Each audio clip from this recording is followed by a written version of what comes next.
Did you know that 64% of people with mental health conditions report worse symptoms during the holidays? You're not alone if you're feeling out of sync right now. The holidays can bring stress for high achievers, which is often accompanied by negative thoughts and feelings. So, whether it's a breakup, a tough business year, strained family relationships, missing loved ones, or any other challenges right now, this season can be particularly difficult for business owners and leaders. And in this video, we'll explore the holiday stress that many face, especially those in leadership positions. I'll share three strategies that I personally use to maintain my mental health and well being during this challenging time of the year. I'm Julian Hayes II, and I specialize in helping entrepreneurs and executives operate with world class health and performance with precision. If you're interested in learning more about how I and my partners can assist you, feel free to reach out for a complimentary executive health chemistry meeting. Now, picture this. It's December 24th. You're in your office, you're scrolling through emails, and you're trying to find the motivation to tackle your to-do list. You have holiday music in the background, and this is only going to highlight the silence around you because you can hear this faint music in the background. As you see photos online of different family gatherings, cheerful celebrations, people talking about traveling, it hits you in this moment that you are spending the holidays alone. And this scenario is actually common for many entrepreneurs, for many high achievers during this time of the season. Loneliness and isolation can be overwhelming, especially when your work consumes your time and you're either far from family or you just maybe not even close to family. But here's the thing. This period can be transformed actually into a powerful opportunity for growth and self-discovery. In fact, that's me right now during this holiday season, and probably the last couple of years, in fact, especially after my dad passed. I'm an only child and I'm not particularly close to my family. So for a lot of people though, this time of the year, if you're not careful, loneliness can creep in and makes it hard to focus. It messes with your mood. It makes it difficult to find any joy during this time of the year. And it was at that moment years ago where I realized the importance of intentionally crafting some sort of meaningful experience for myself. Loneliness during the holidays isn't just a emotional burden for people. It can actually have real psychological impacts that amplify stress, derails our focus, and it actually also affects our overall health. But there are ways to combat this. Building meaningful connections that extend outside of family by blood and relations is critical. Reaching out to friends, reaching out to colleagues, joining different community groups. You'll be surprised how many people are in similar situations as you are right now and would actually welcome a connection during this time. And so this period presents a unique opportunity for self-reflection and for goal setting since it's so close to the beginning of a new year. So use this time also to engage in some hobbies that bring you joy. Or, for me, for some of the hobbies, those include language learning, and that I'm already crafting out new hobbies that I'm getting ready to start doing in 2025. And so this time is also, as I mentioned, good to plan and regroup for the upcoming year, especially if business has been tough this year, to kind of recharge, to kind of lick your wounds, and to assess where things can be improved upon. And that goes for your health as well. And overall, it's a chance to realign with your personal and your professional missions to see if what you want is really and truly still what you actually want. So one of the most effective strategies that I found during this time of the year is designing an even tighter than normal holiday schedule. This isn't about cramming your days full of low quality work or task. It's about creating a routine where you're absolutely dialed in. It's creating a routine that's building momentum, that's reinvigorating you. And of course, for a lot of us, Work is an absolute huge piece of that. But for me, I also use this time to double down on my fitness. A lot of people will wait till January the 1st. And if we're being honest, it's probably the first week of January, or actually extended out maybe the 7th or so of January, because they're going to need to recover and get back in the swing of things. So I normally take this time of the year, a week or two ahead, and get in 2025 training mode, or the new year, new me mode. So I double down on my fitness. I train 7 days a week, twice a day, and morning runs and evening workouts like boxing or lifting weights. This structure provides me stability. It also provides me a positive outlet to exfoliate energy out. It provides and helps me combat the aimlessness that can often accompany you when you are feeling lonely, when you don't have that typical structure and network around you during this time of the year. So, but interestingly, also maintaining a tighter routine, a stricter regimen, can actually reduce stress levels. Research shows that structured routines provide a sense of control. They provide a sense of predictability, which is welcoming, and it's particularly beneficial during this chaotic time right now. Many entrepreneurs I know also double up on their workout routines during this time of the year, saying that it helps them manage stress. It helps them show up better to their team. It helps them show up better to their families. And so the beauty of a well-designed schedule is that it actually creates more freedom and enjoyment. I know that may sound paradoxical, right? But with discipline comes freedom. I forgot who said that, but it's absolutely true. And with this type of scheduling, it allows you to prioritize what's truly important, whether that's work commitments, whether that's personal health, or whether that's moments of relaxation. This balance is crucial for maintaining mental health during the holiday season. But what about when your carefully crafted schedule, when it actually conflicts with others' expectations for you? What about when people give you a hard time because you're not into the holidays like them? You're not as festive as they are. And that's where we need to explore the art and the necessity of setting boundaries and prioritizing our self-care, and ultimately being a little selfish. So I want you to imagine a world right now where taking care of yourself, it's actually seen as the most generous and logical thing that you can do. It sounds counterintuitive a lot of times, but this mindset shift could transform not only this holiday experience, but it could also set you up for a better mental state in the incoming year. Now, we all have been on an airplane and we've heard the airline safety instructions. Put your own oxygen mask on first. It's a simple concept. It's one we overlook, but yet it's something that we struggle to follow in our daily lives, especially during this last portion of the year. And this is where the concept of strategic selfishness becomes critical.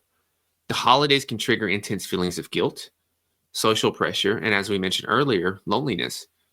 We might feel obligated to attend every event, buy the perfect gifts, maintain a cheerful demeanor, even when we feel overwhelmed, even when we feel like crap, even when we feel rather sad and down. And this pressure culminates and leads us to neglect our own needs. And this, of course, results in burnout, results in decreased performance. And Dr. Sherry Walling, a clinical psychologist who I interviewed a couple of years ago on the podcast, she emphasizes that prioritizing your needs through self-care doesn't diminish your ability to care for others. It actually creates abundance, because when you're well rested, when you're properly nourished, and when you're emotionally balanced, you have more energy and you have more patience that you can give to others. You're able to show up fully for your loved ones, and you're able to show up more engaged to your team members, more fully to your work, to your business. So to put this into practice right now, start setting clear boundaries. Don't explain yourself. Set your boundaries, set your rules. And I repeat again, don't feel the necessity to explain yourself. And so this might mean declining some of these invitations. This might mean limiting time at certain events. Schedule dedicated me time into your calendar. Treat this with the same importance that you would treat a sales call, a business meeting, a partner call. Set aside time for a daily walk, reading before bed, meditating at the beginning and at the end of each day, journaling. Give yourself permission to do less during this time of the year and have no guilt about it. It's okay to prioritize your well-being over societal expectations. You have pressures and responsibilities already that the average person does not have a fraction of. So you have to keep that in mind. You're on a path. A lot of people here are very ambitious, audacious, and mission-driven. The average person is not that, and that's no knock on them, but it is what it is. So you have to keep that in mind, that you're playing two different games here. And so when you're communicating these boundaries, be clear and be confident. Explain that by taking care of yourself, you'll be better equipped to enjoy time with others. For example, someone here can say, I'm looking forward to our family dinner, but I'll need to leave by 8 p.m. to maintain my sleep schedule, because this helps me be more present when we're all together. So by embracing strategic selfishness, you're setting yourself up for a more joyful, a more productive season. When you prioritize self-care, you're better equipped to handle stress, to maintain focus, and to truly engage in the moments that matter. And so when you're speaking of handling stress, this is a key area that my partners and I focus on. And if you like help with that, book a call below at the link. And moving on, self-care isn't the whole picture, though. There's one more thing, and I think it's very powerful. It's very simple. It's very overlooked. But nevertheless, it's a beautiful way to elevate yourself during this time of the year, to put perspective into things. And it might surprise you. So I want to talk about how serving others can actually be the key to unlocking your own, quote unquote, we'll say, holiday joy right now. And I want you to think about for a moment, if you will, think about that warm, fuzzy feeling that you get when you help someone without expecting anything in return. I think about, I used to go to coffee shops sometimes, and I would get my coffee, and then I would buy maybe 2 or 3 others and tell them the next 2 or 3 are on me, and go ahead and pay for those in advance. And so when the person comes and get it, they are ecstatic, or not ecstatic, but they're surprised. I'm like, wow, somebody does this. And the look on their face is very interesting. And it's a good feeling to give and to serve. And so that feeling is more than just a nice thing right there, actually, in the moment. It's actually our brain releasing natural mood boosters that can elevate our state of being.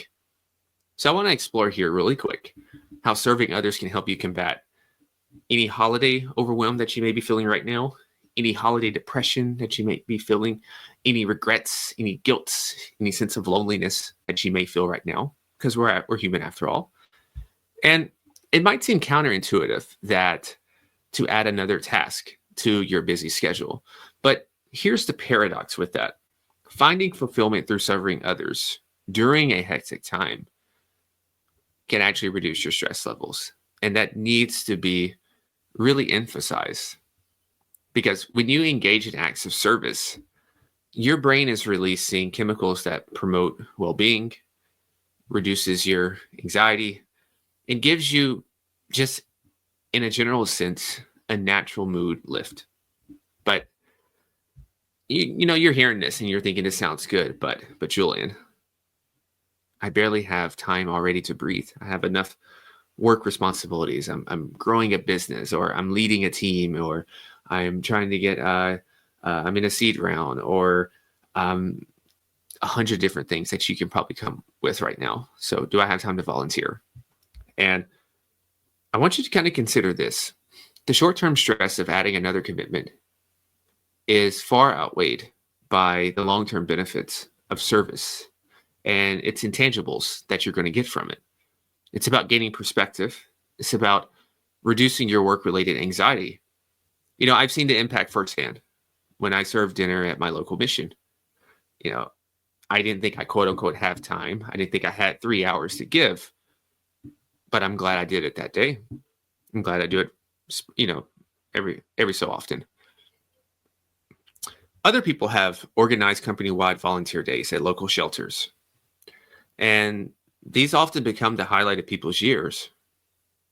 These activities, they provide a much needed break from work stress. And they remind us of the bigger picture in this thing called life. Service doesn't have to be a huge time commitment for you. It can be as simple as spending an hour at the food bank, organizing a charity drive at your office, donating books, reaching out to someone in your community who might be struggling. These small acts can have a profound impact on both you and the recipients there. So the key here, though, is to balance service with your other responsibilities and self-care, of course. Schedule these activities just like you would any other important task. Treat it as vital as your holiday routine, not just an afterthought. And I would actually encourage you to continue this on into the incoming year, because incorporating service into your holiday season, you're helping others while you're also helping yourself. It provides a fresh perspective, puts your own worries into context. That year-end report might not seem so daunting, that maybe you missed earnings a little bit. Maybe business didn't go as well as you wanted to this year, but you have your life, you have a roof over your head, you have a lot of other things. And there's a lot of people out there who don't have that. And all these things are not as daunting that I just mentioned when you just provided meals to families in need, families who are really going through a rough time. So as we wrap up our strategies here for navigating the holidays, I want you to remember this. Combine a tight schedule. Be very diligent and regimented with your schedule right now. Idle time is not good for the mind, especially for those of us who maybe don't have the huge families right now, or are dealing with struggles in business or stress in other endeavors. So really be diligent about not having so much idle time on your schedule. Be strategically selfish.